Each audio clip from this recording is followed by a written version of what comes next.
Yang murtad ada 3 hal, dan yang mendasari murtad ada pada surat Al-Baqarah ayat 217, dan masih banyak yang lainnya. Saya cuplik 1 ayat, monggo sareng-sareng tirukan saya supaya melek kabeh. A'udzu billahi minasy syaithanir rajim. Monggo.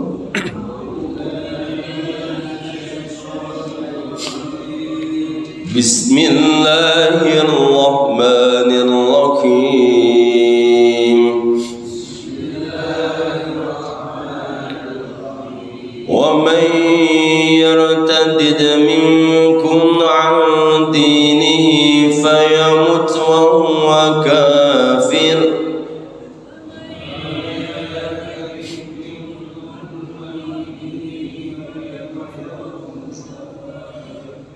وهو كافر فأولئك حبطت أعمالهم في الدنيا والآخرة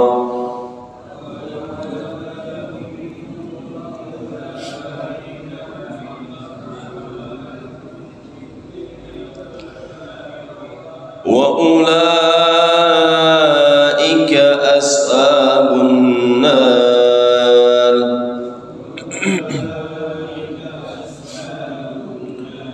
hum fiha khalidun.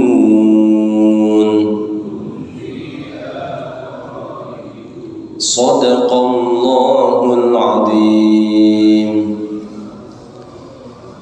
Barang siapa yang murtad di antara kamu dari agamanya, lalu dia mati dalam kekafiran, maka mereka itulah yang sia-sia amalnya di dunia dan di akhirat, dan mereka itulah penghuni neraka, mereka kekal di dalamnya.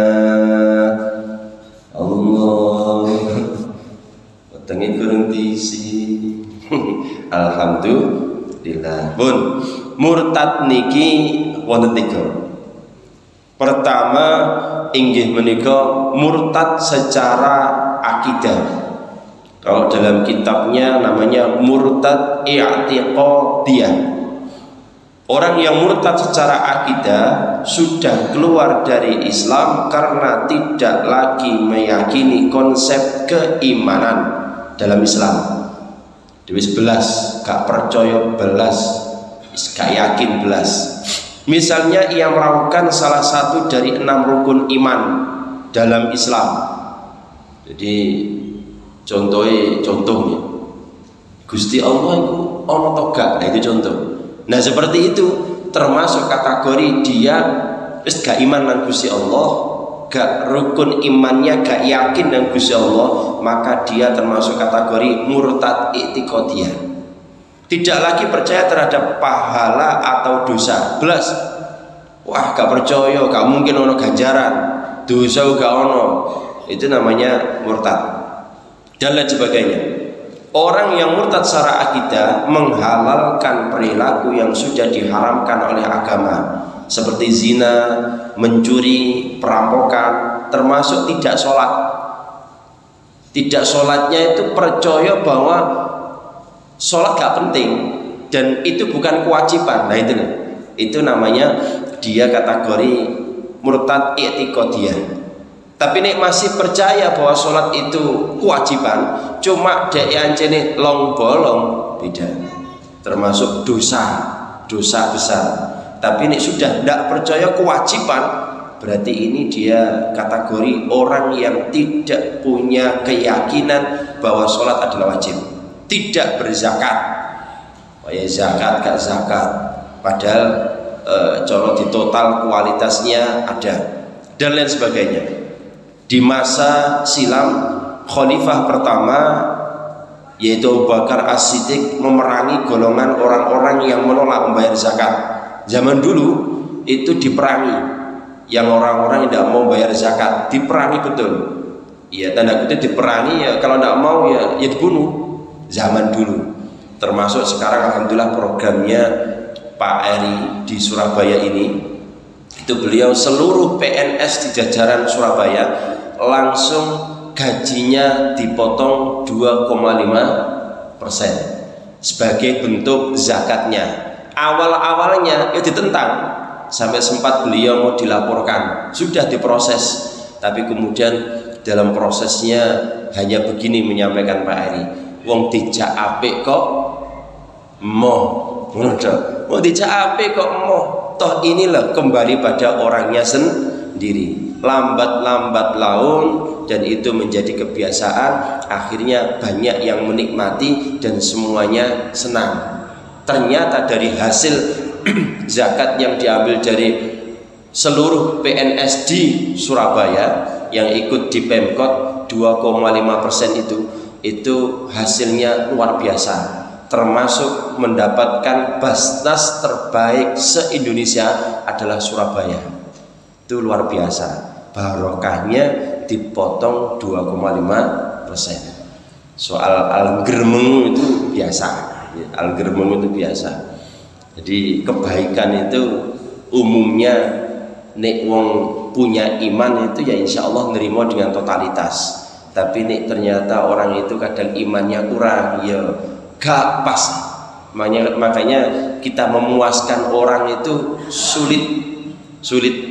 Omane takmir masjid itu kudu ngomong wong sakmene akeh, usulane akeh dan kudu sabar. Bagi Abu Bakar, mereka dianggap murtad dan keluar dari Islam. Demi Allah, seandainya mereka enggan memberikan anak, dalam riwayat lain ikal atau zakat, niscaya aku akan merangi mereka karena keengganan itu. Sesungguhnya zakat adalah hak harta. Demi Allah, aku akan merangi mereka yang memisahkan antara sholat dan zakat. Ini betul-betul diterapkan di zaman dulu. Sekarang apakah bisa? Tergantung undang-undangnya. Tergantung undang-undangnya. Kalau undang-undangnya mengarah ke sana, itu bisa. Makanya pimpinan itu menentukan segala-galanya. Ustadz itu hanya bisa menyampaikan, yang namanya pencurian, mendem. Iku mau iso ngomong tok. Mendem iku haram. Mendem iku gak oleh. Mau iso ngono tok nih Ustaz. Tapi nih pimpinan, wali kota sampai seterusnya itu hanya main undang-undang bahwa yang namanya minuman keras itu adalah dilarang, tidak boleh. Kemudian ditetapkan undang-undangnya, tanda tangan cetek jedok, langsung jalan Satpol PP. Makanya pimpinan itu menentukan, sangat menentukan. Pun hal-hal yang termasuk riddah ini atau yang dikategorikan sebagai murtad secara i'tiqadiyah, meragukan adanya Gusti Allah, meragukan para rasul, seperti meragukan apakah Nabi Muhammad rasul atau bukan. Itu i'tiqad. Meragukan Al-Quran, seperti meragukan apakah Al-Quran datang dari Gusti Allah atau bukan. Meragukan adanya hari kiamat. Kiamat ya ono gak toh? Itu ragu. Maka kategorinya adalah dia termasuk murtad i'tiqadiyah. Menganggap bahwa Allah SWT tidak memiliki sifat yang wajib dimilikinya, seperti sifat ilmu yang wajib ada padanya. Gak percaya asmaul husna. Menghalalkan sesuatu yang telah jelas diharamkan. Sing halal diharamno, sing haram dihalalno.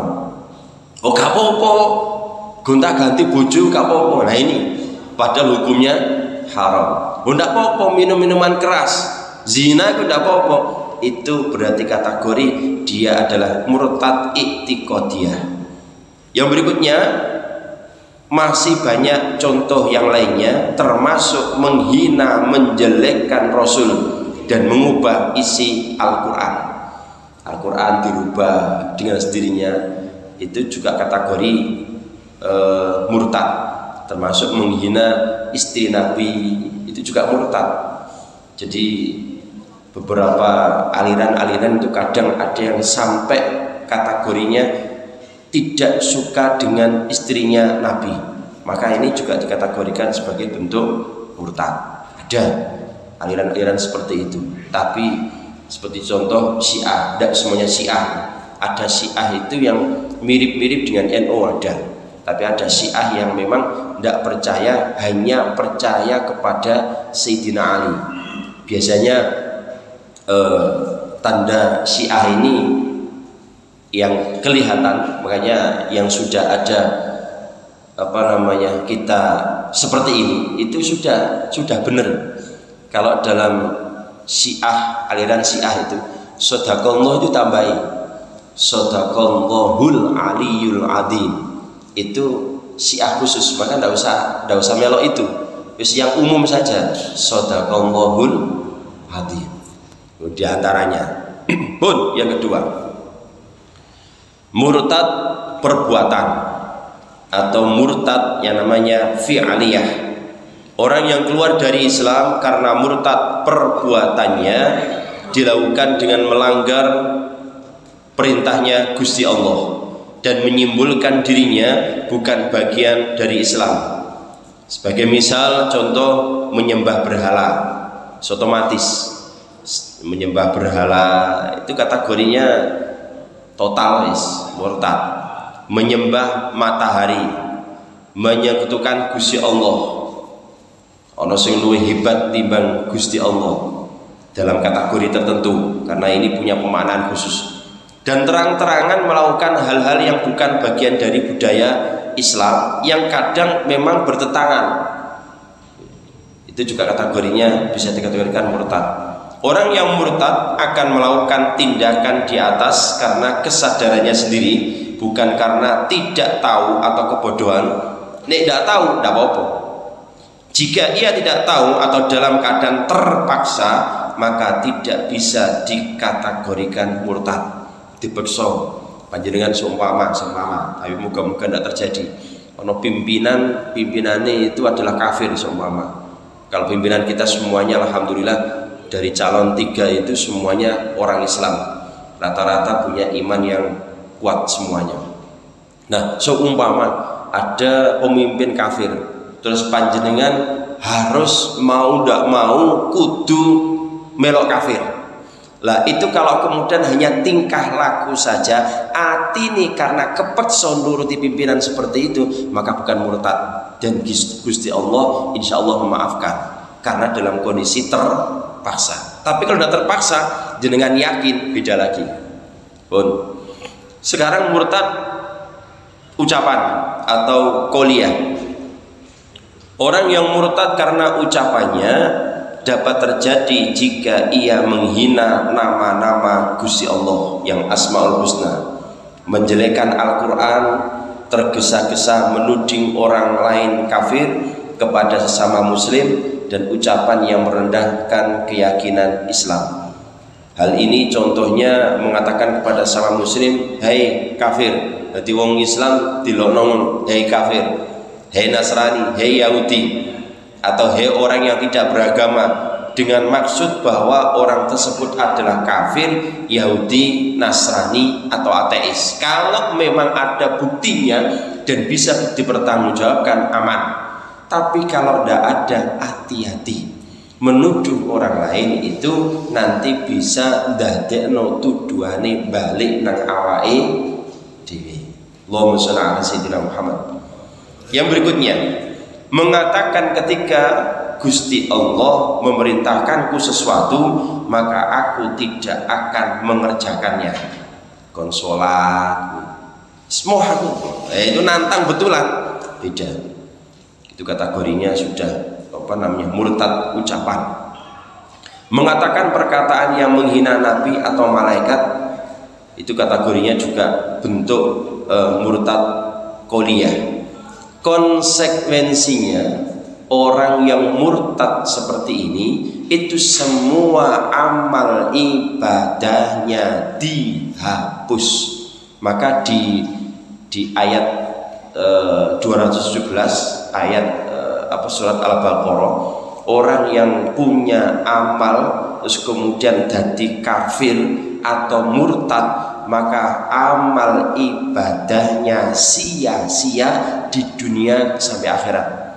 termasuk orang kafir selain Islam, senajan sedekah, senajan mungkin nyumbang, ya gak ditulis karo Gusti Allah.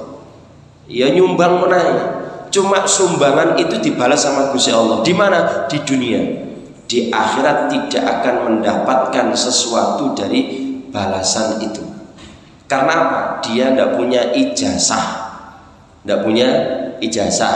Belum ngisi formulir, gurung daftar. Daftarnya apa?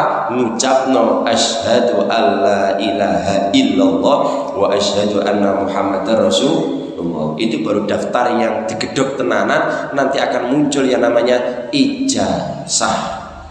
Nah ini penting. Nah kalau pesen apa jenengan ketika ada orang yang masuk Islam, jangan menunggu poro alim, poro kiai, orang-orang yang ngerti. Jangan jenengan kalau ada orang yang non Islam masuk Islam, segera jenengan syahadatkan seketika itu. Ada orang teman nih, saya ingin masuk Islam. Oh ya, ayo jabat tangan. Bismillahirrahmanirrahim. Asyhadu an la ilaha illallah wa asyhadu anna muhammadar rasulullah. Saya bersaksi tidak ada Tuhan selain Allah Subhanahu wa taala, dan saya bersaksi Nabi Muhammad utusan Allah Subhanahu wa taala. Simpelnya seperti itu. Itu sudah masuk Islam. Ojo malah digejak ngeteh. Ngeteh sih gampang, kok tak dilekno ustaz. Engko tak jak nang masjid. Ojo jenengan memperlambat proses dia masuk Islam. Itu ada ulama yang keras, jenengan ikut kafir. Bayangkan. Jadi langsung segera, jangan nunggu kiai, jangan nunggu ustaz, jangan nunggu kula, ndak usah. Langsung jenengan itu. Adapun nanti dia minta formalitas, monggo. Silakan masuk, menghubungi takmir, menghubungi siapa yang bisa mengeluarkan sertifikat, silakan. Tapi kalau ada orang yang Islam masuk Islam, langsung segera. Jangan nunggu orang-orang yang ngerti. Pun. Nah, kita ini harus bersyukur nang Gusti Allah, ternyata ditakdirkan oleh Allah Subhanahu wa taala menjadi orang Islam. Senajan Islam kita ini adalah Islam keturunan.